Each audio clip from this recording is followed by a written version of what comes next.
পাপড়ি, কিছু বলবেন? তোমার বৌমা এই বাড়িতে একটা কাজের লোক রাখবে, সেটা একটাবার বলবে না? কাকে রাখছে? যাকে আমি বিয়ে করে এই বাড়িতে এনেছিলাম, যে আমার জীবনটাকে তছনছ করে এই বাড়ি থেকে চলে গিয়েছে, আমাকে তালাক দিয়েছে, তোমাদের সেই আগের বৌমা পাপড়ি। কোথায় তোমার সেই অহংকার? তোমার বাবার কোটি কোটি টাকা কোথায়? সবকিছু ধ্বংস হয়ে গেল। আজ আমি তোমাকে না বলে একটা কাজ করে ফেলেছি। কি এমন কাজ করে ফেলেছো বলো তো? আমি একটা কাজের মানুষ রেখেছি।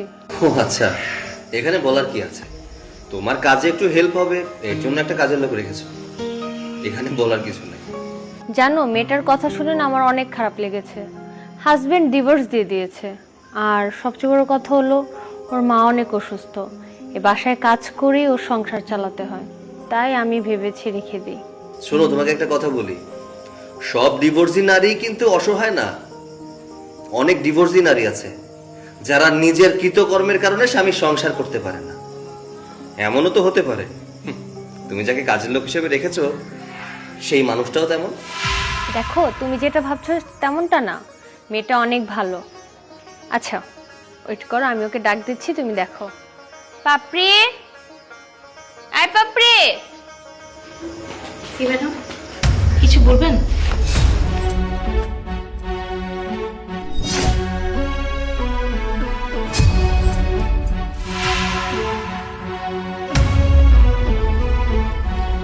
দেখছো, বললাম না ও অনেক ভালো একটা মেয়ে, তাই আমি ওকে রেখেছি।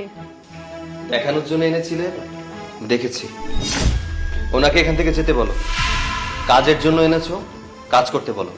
আচ্ছা যাও, তুমি রান্নাঘরের দিকে যাও। দেখছো, বললাম না মেয়েটা অনেক ভালো। আচ্ছা তুমি বসো, আমি তোমার জন্য চা বানিয়ে নিয়ে আসি।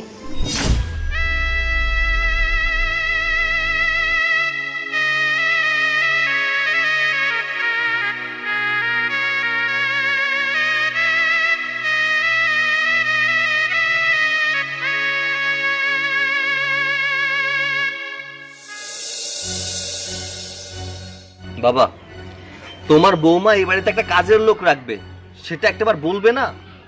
বাবার রাগ করছিস কেন? বৌমা যদি কাজের মেয়ে রেখে থাকে বাড়িতে, খারাপ কি করেছে? হ্যাঁ, ওর কাজের জন্য একটা মেয়ে লাগে না? তুই তো সারাক্ষণ থাকিস বাড়ির বাইরে, আর আমিও তো মনে করি যে বৌমার সাথে গিয়ে কিচেনে কাজ করতে পারি না, ঘরের কোনো কাজ করতে পারি না। রাখছে ভালো কথা। বাবা, তুমি না জেনে এসব কথা বলছো। তুমি যখন জানতে পারবে কাকে এই বাড়িতে কাজের লোক হিসেবে রেখেছে, তুমি তখন হতবাক হয়ে যাবে। কাকে রাখছে? কাকে আবার? পাপড়িকে এই বাড়িতে কাজের লোক হিসেবে রেখেছে। পাপড়ি? পাপড়িকে? পাপড়িকে তুমি চিনতে পারছো না? সেই অহংকারী মেয়েটা, যাকে নিয়ে সারা জীবন কাটানোর ইচ্ছা ছিল, যাকে নিয়ে আমি আমার স্বপ্ন দেখেছিলাম, যাকে আমি বিয়ে করে এই বাড়িতে এনেছিলাম, যে আমার জীবনটাকে তছনছ করে এই বাড়ি থেকে চলে গিয়েছে, আমাকে তালাক দিয়েছে, তোমাদের সেই আগের বৌমা পাপড়ি। কি করছিস তুই? বড় বৌমা এই বাড়িতে এসছে, মানে এ বাড়িতে কাজের মেয়ে হয়ে আসছে, আর ওদের তো ধন সম্পদের কোনো অভাব নেই। ওর বাবা কোটিপতি। হ্যাঁ বাবা, একটা কথা আছে না, অহংকার পতনের মূল। অনেক অহংকার করতো, তাই সব শেষ হয়ে গেছে। ওর বাবার সমস্ত ব্যবসা নিলামে উঠেছে, এখন ও রাস্তায় রাস্তায় ভিক্ষা করে। ভাগ্যের কি নির্মম পরিহাস, এই বাড়িতে কাজের লোক হিসেবে এসেছে। বাবা দেখো, আমি বিয়ে করেছি, আমি সংসার করছি। এই মুহূর্তে ওই মেয়েটা আমাদের সংসারে আসা মানে একটা অশান্তি। আমি চাই না আমার সংসারে কোনো অশান্তি, তাই আমি চাই ওই মেয়েটা যেন এই বাড়ি থেকে চলে যায়। বাবা, ও যদি এখন বাড়িতে কাজ নিয়েছে তাহলে সে বিপদগ্রস্ত, আর বিপদগ্রস্ত মানুষকে বাড়ি থেকে বের করাটা ঠিক হবে না। বাবা, তুমি তোমার বৌমাকে বলো, হয়তো ওই মেয়েকে বাড়ি থেকে বের করে দিতে, আর নয়তো ওই মেয়েকে গিয়ে বলো যে তার পরিচয় যেন এই বাড়িতে কখনো না দেয়। আচ্ছা ঠিক আছে বাবা, এটা নিয়ে আর মাথা খারাপ করিস না, আমি বৌমার সাথে আলাপ করছি।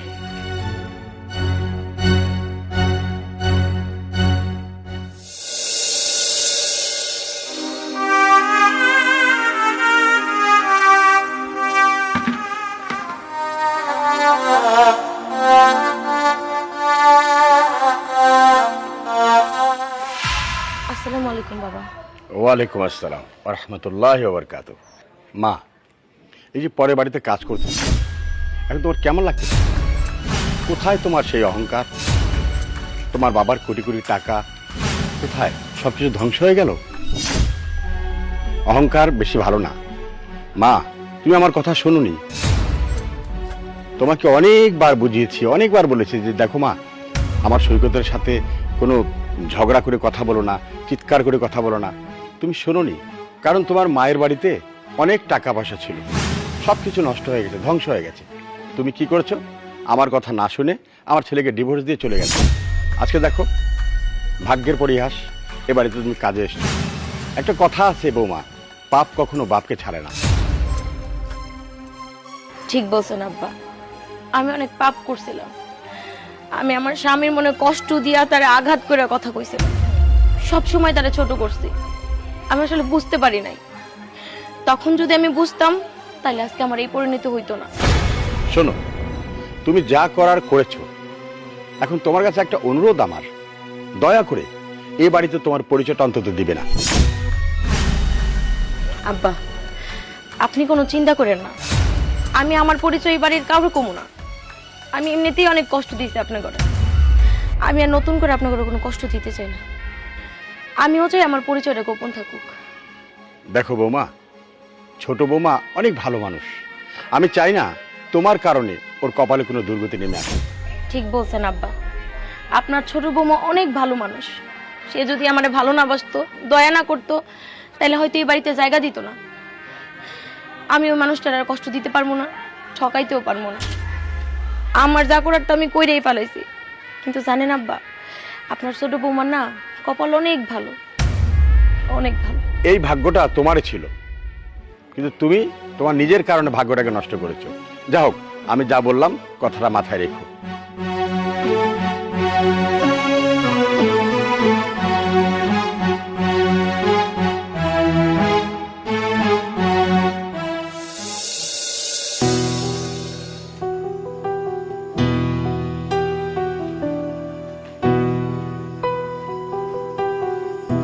ম্যাডাম কিছু বলবেন?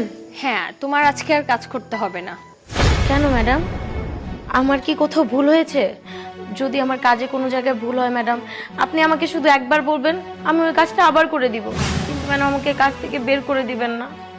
না না, তুমি কোনো ভুল করো নাই, তুমি অনেক ভালো কাজ করেছো, আর তোমার কাজ আমার অনেক ভালো লাগছে। আজকে তো প্রথম দিন, বাড়ি চলে যাও, কালকে এসে কাজ করো। আর তাছাড়া তোমার মা অসুস্থ, বেশিক্ষণ কাজ করার দরকার নেই।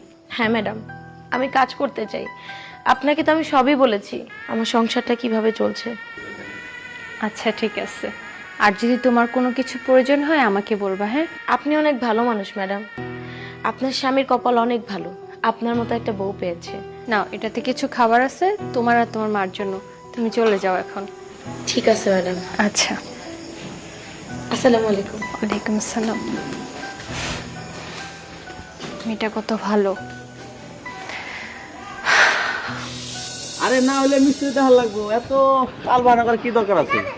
টাকা মনে হয় ফোটো হয়েছে। ওই যে দেখ, বড় লোকে মাইয়া যাইতেছে। এ বড় লোকে মাইয়া,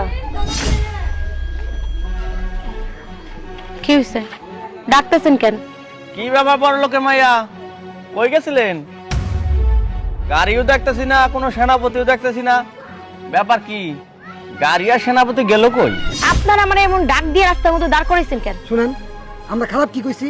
কই গেছিলেন এটাই শুধু জানতে চাইছি। তাই তো, কই গেছিলেন বইলা দিলেই তো হয়, এত কথা বলে লাভ কি? আমি পরের বাড়িতে কাজ নিয়েছিলাম, ওই কাজ করতে গেছিলাম। কাজে কি কয় ও সাইফুল, কি কয়? সে নাকি পরের বাড়িতে কাজ করে? যখন টাকা পয়সা ছিল মানুষরা মানুষ মনে করে নাই, অহংকার তো মাটিতে পা পড়ে নাই, আর সে নাকি এখন পরের বাড়িতে কাম করতেছে। বাহ বাহ বাহ, এই হচ্ছে দুনিয়ার নীতি। এই আপনারা থামেন তো, আপনারা পারেন শুধু কাটা গায়ে নুনের ছিটা দিতে, এর চেয়ে ভালো আপনারা কি পারেন? একটা মানুষের লাইফে এত কিছু হয়ে গেছে, তারে নিয়ে হাসি ঠাট্টা না করলে আপনাকে চলে না? এই আপনাকে কি খায়া দেওয়ার কোনো কাজ নাই?